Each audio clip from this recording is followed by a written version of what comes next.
このコーナーは在日インドネシア人でプロのマジシャンとして活躍するデビッド・ジョンが日本にいるインドネシア人やインドネシアに関わる日本人をインタビューするコーナーです。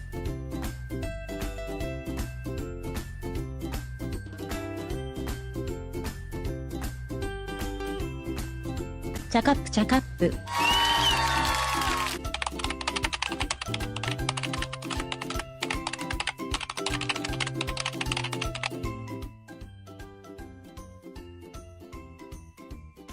Oke, selamat pagi, siang, dan sore atau malam dimanapun pendengar dan penonton berada. Nah, kita hari ini ya dengan saya David John kembali. Hari ini kita kedatangan tamu istimewa jauh dari Hokkaido, Jepang. Nama beliau ini Sahat Situ Orang. Bukan Situ Orang, Sahat Situ Morang. Oke, perkenalkan selamat pagi atau siang dan sore teman-teman semuanya di Indonesia dan di Jepang. Nama saya Sahat Situmorang. Saya berasal dari Sumatera, tapi saya lahirnya di Jakarta. Saya lahir tahun 1983. Jadi ya singkatnya saya dulu SD-nya di Sumatera ya. Habis lahir di Jakarta, saya dibawa ke Sumatera sekitar sampai kelas 1 SMP. Saya pindah ke Bandung. Di Bandung sampai tamat SMA. 5 tahun saya di Bandung. Pindah-pindah terus. Makanya saya bisa bahasa Sunda juga. Bahasa Batak bisa, bahasa Sunda bisa. Akhirnya saya tamat SMA itu tahun 2001 ya. 2001 saya tamat SMA, saya merantau ke Bali. Nah, saya merantau di Bali, di situ saya belajar bahasa Jepang. Karena saya dulu waktu dengar kan kalau mau kita batu loncatan ke luar negeri itu Bali paling bagus tuh. Belajar bahasa Inggris, belajar bahasa Jepang. Akhirnya saya tadinya tamat SMA mau kuliah ke Bali. Kuliah pariwisata. Nah, tanpa sudah daftar tuh kan ada jeda tuh sebelum masuk kuliah. 3-4 bulan kita masih main-main tuh kan. Nah, saya kebetulan mainnya di pantai. Kita tahu nih jalan ceritanya nih. Mainnya di pantai nih. Mainnya di Pantai Kuta. Ya udah, akhirnya ngelihat orang-orang kan banyak orang Batak, orang Jawa di situ perantau-perantau. So, kita lihat dah, ini kayaknya lebih cepat dari sini berangkat ke luar negeri nih. Soalnya kan mereka banyak guide, bro. Jadi kan guide Jepang, guide Australia. Nah, akhirnya gue bilang sama bokap tuh, Pak, aduh kayaknya nggak usah kuliah dah, gue bilang. Tapi udah daftar kan? Udah daftar, ya udah, gini aja dah Pak, kasih aja saya kursus bahasa Jepang. Ada dulu waktu itu kursus bahasa Jepang 3 bulan itu 250.000 tuh. Pak, udah daftarin itu aja dah, gue bilang. Daftar bahasa Jepang. Terus pas lagi nunggu sebelum masuk sekolah bahasa Jepang, kita di pantai terus main-main tuh, kita interaksi sama orang Jepang tuh kan. Terus itu begitu kita masuk sekolah dari A, I, U, E, O lagi. Wah, ini lama lagi nih, gue bilang. Akhirnya gue ambil buku doang. Langsung kita udah belajar di pantai aja tuh sekarang. Ya, karena waktu itu Jepang masih lagi bagus-bagusnya. Turis-turis Jepang kita udah ngeliat dulu lagi banyak apalah spend money-nya banyak gitu kalau turis Jepang waktu itu ya. Tahun 2001 itu sebelum Bom Bali ya, sebelum Bom Bali 1. Karena kalau kita lihat turis-turis bule itu dia kalau liburan Australia sebulan, 2 bulan, dia nggak spend money kan. Maksudnya nggak liburan, nggak kemana-mana gitu. Jadi dia cuma santai-santai. Kalau orang Jepang kan dia main marine spot, dia makan ke sana, dia cuma libur 5 hari. Libur 5 hari di Bali cuma 3 hari. Nah, itu akhirnya kita ya udahlah saya coba ke spesifik ke turis Jepang gitu loh. Terus akhirnya maksudnya sama praktik-praktik itu berarti sama pria juga, sama wanita juga. Iya. Mungkin ketemu calon juga di situ bukan sih? Betul. Jadi selama beberapa bulan saya praktek terus di pantai, saya sambil praktek bahasa Jepang, terus saya main surfing dulu, bro. Nah, akhirnya ada hampir 1,5 tahun kayaknya saya di Bali. Nggak begitu lama, bro. Langsung laku dan langsung hijrah ke Jepang nih ceritanya. Iya. Oh iya? Wow. Iya. Setelah sampai Jepang, bahasa Jepang yang dipelajari 1,5 tahun itu cukup nggak? Kan berarti masa belajar bahasa Jepang juga nggak begitu panjang kan ceritanya kan? Juga nggak begitu panjang ya. Kata koto lah.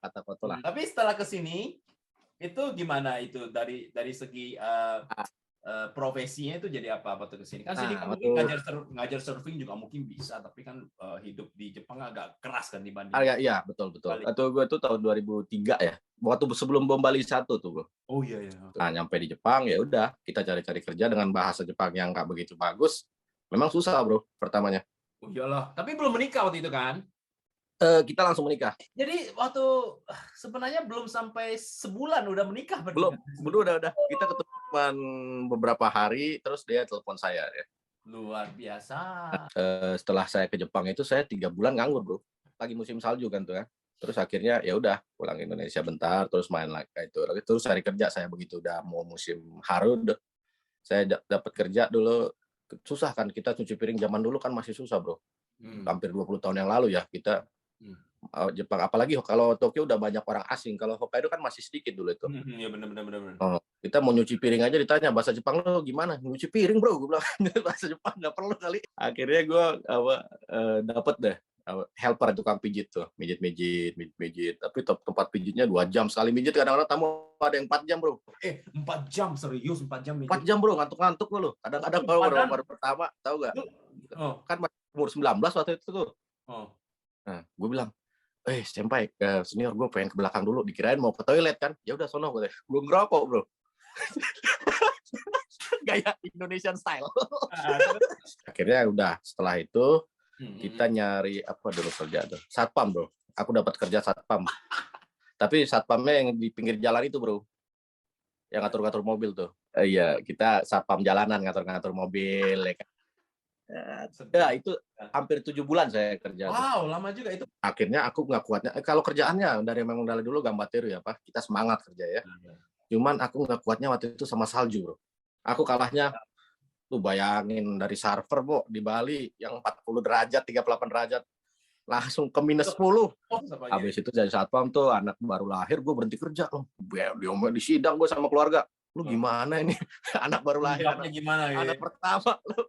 Ya, bukannya gue nggak mau kerja, gue bilang saya nggak kuat salju kan, kita orang Indonesia kan, saya akan cari kerja lain, saya bilang gitu.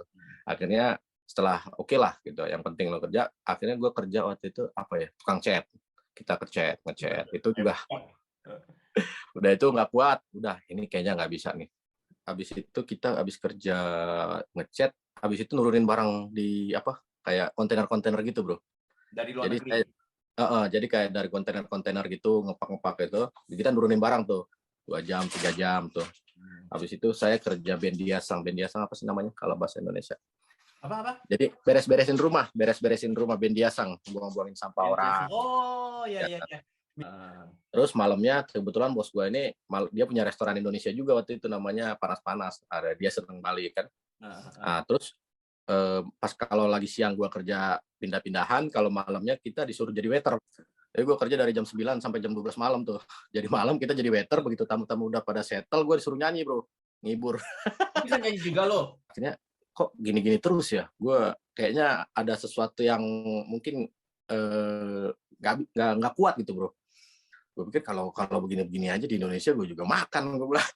Nggak ada kemajuan gitu tuh. Akhirnya gue pulang bentar ke Indonesia, bertapa dulu 2 bulan 3 bulan, akhirnya gue balik lagi ke sini. Sebelum itu kita pengen bisnis tuh sebenarnya, cuman bilang sama keluarga istri, kita rada ditentang bro, karena lu pikir bisnis di Jepang gampang gitu kan, mungkin karena kita bukan keluarga basicnya, keluarga dari istri itu salaryman ya. Begitu mau bilang kita bisnis itu kayaknya ada tentangan, nggak gampang bisnis di Jepang itu. Gue bilang ya udahlah, gue nggak mau, gue kalau pengen bisnis pokoknya gue pengen. Itu ada teman waktu itu dia bisnis kayak mobil bekas gitu bro. Terus dia bilang, saat kamu punya SIM, ya aku punya. Gue bilang ya udah, kalau kita bisnis mobil bekas yuk, kita ekspor ke Rusia kemana-mana gitu untuk jual scrap. Ya udah, kita bilang sama keluarga, nggak begitu dikasih, nggak begitu di openin gitu kan. Ya udahlah, gue bilang, gue ancam tuh, gue pulang, gue pulang 2 bulan 3 bulan. Akhirnya gue pulang di Indonesia, gue juga bengong. Di Indonesia gue ngapain? Akhirnya ya istri bilang, gimana? Ya udah sini, pulang aja ke Jepang katanya. Pokoknya nanti nggak apa-apa. Ya bilang, gue mau pulang, cuman bebasin. Saya bilang, saya pengen usaha mobil, pengen tire gini. Ya udah nggak apa-apa katanya. Akhirnya kita perjanjian, bebasin gue bilang. Nah, akhirnya aku pulang ke Jepang tuh bro. Tahun berapa tuh? Itu ya sekitar 2 tahun di Jepang lah, 2004-2005 kita. Nah setelah pulang ke Jepang, aku temuin tuh temen tuh yang ngajak ke belajar bisnis. Waktu pada saat itu masih bagus bisnis ke Rusia, kita bisnis sampai sekarang sih saya bisnis ban bekas ke Rusia bro. Karena kita kan di sini ada pelabuhan namanya Otaru bro. Pelabuhan Otaru. Terus waktu itu banyak orang Rusia dia beli mobil. Nah udah itu saya tanya sama istri, kebutuhan biaya hidup kita berapa? Saya bilang. kan kita harus ada hitung-hitungan lah karena memulai usaha ya kan. Nah, istri saya, kita kalau ada 150.000 cukup kata dia. Dan 150. istri sangat berkooperatif, sangat kooperatif lah ya. Kooperatif, dia nggak bikin saya pusing gitu ya kan. 150.000 oke, cukup buat kita makan dan kita masih apa tuh yang masih murah-murah gitu kan. Oke, segitu ya, udah saya semangat, insya Allah saya bilang gitu kan. Akhirnya saya target tuh sehari 6.000 cukup lah, saya bilang gitu kan. Nah udah tuh kerja terus keliling-keliling terus tuh bro, pakai sepeda saya bro.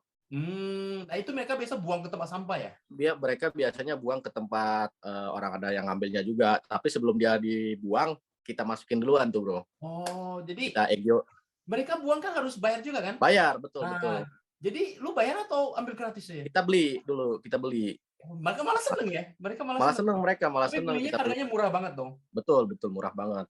Kita umpamanya dulu ada kita beli 100 yen, 200, kita jualnya 1.000 bro. Wow. Tapi kan harus ditransport nanti dari... Iya, ditransport. Nanti kita waktu itu kan kita cuma sebagai broker. Yang teman saya ini yang punya mobil. Nah, gue nggak punya apa-apa kan, modal cuma 10.000 yen. Itu pun dikasih teman itu. Modalnya cuma 10.000 yen dikasih nih buat rokok katanya. Ya udah kita marketing ke sono ke sini naik sepeda, nggak ada mobil, ya udah. Ini boleh diambil nggak? Boleh. Ya udah, nanti saya sore datang. Terus keliling tuh bro, sore datang.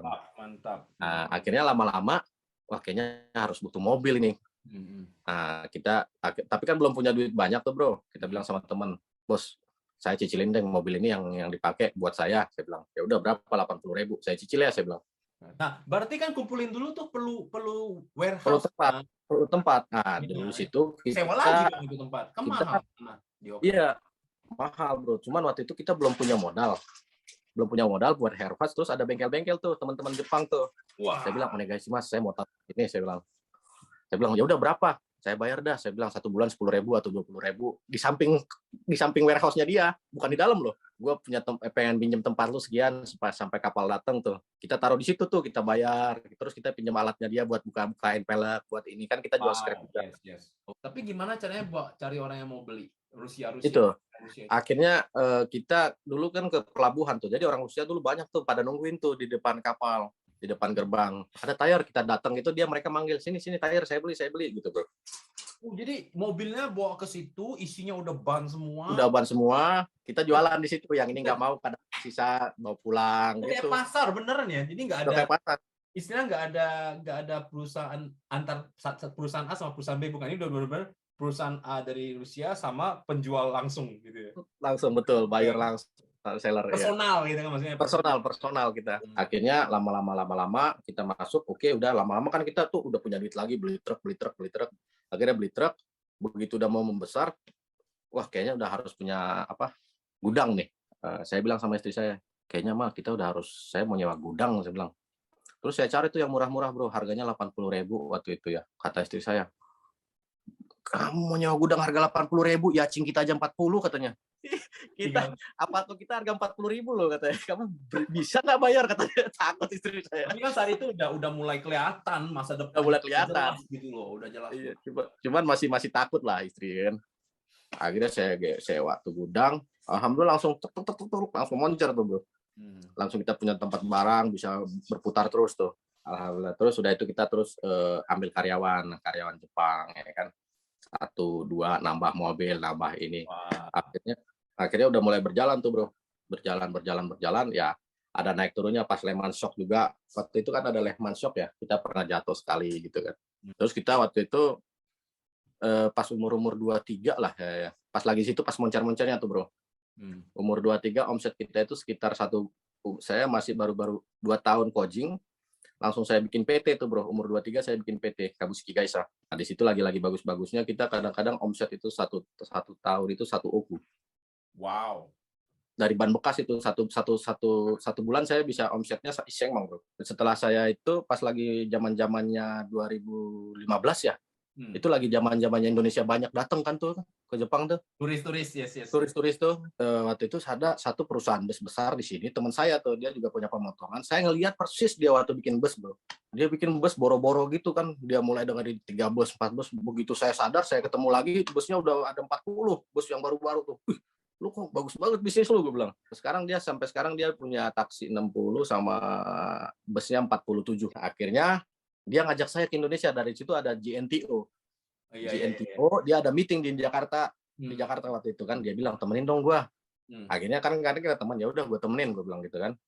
Saya ikut juga tuh bro, translatein apa pas gue lihat, prospek banget nih orang Indonesia pada pengen kayak Jepang semua. Terus gue berangkat ke Jakarta, gue balik lagi ke sini, gue pikirin tuh, orang Indonesia semuanya pengen ke Jepang, ini kayaknya begini-begini, pengen bus. Gue pelajarin, bos, ajarin gue main bus dong, kata dia. Karena gue bilang gitu kan. Itu orang Jepang kan?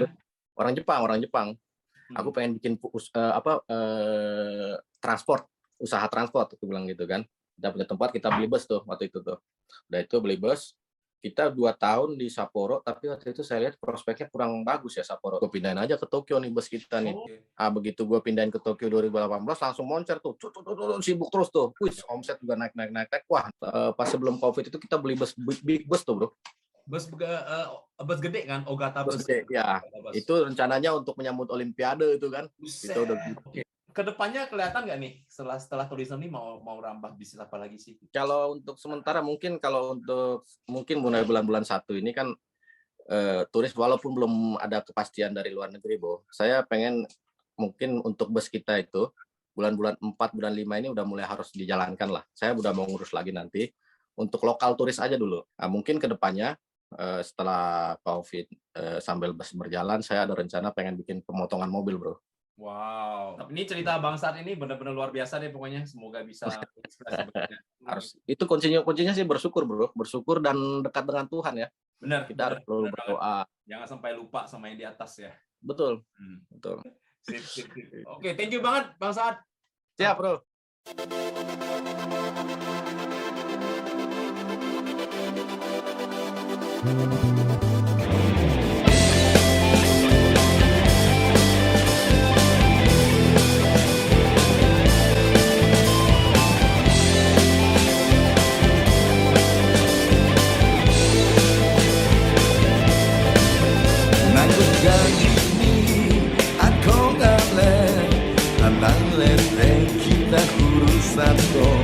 Pride の闇で苦しみもがいた日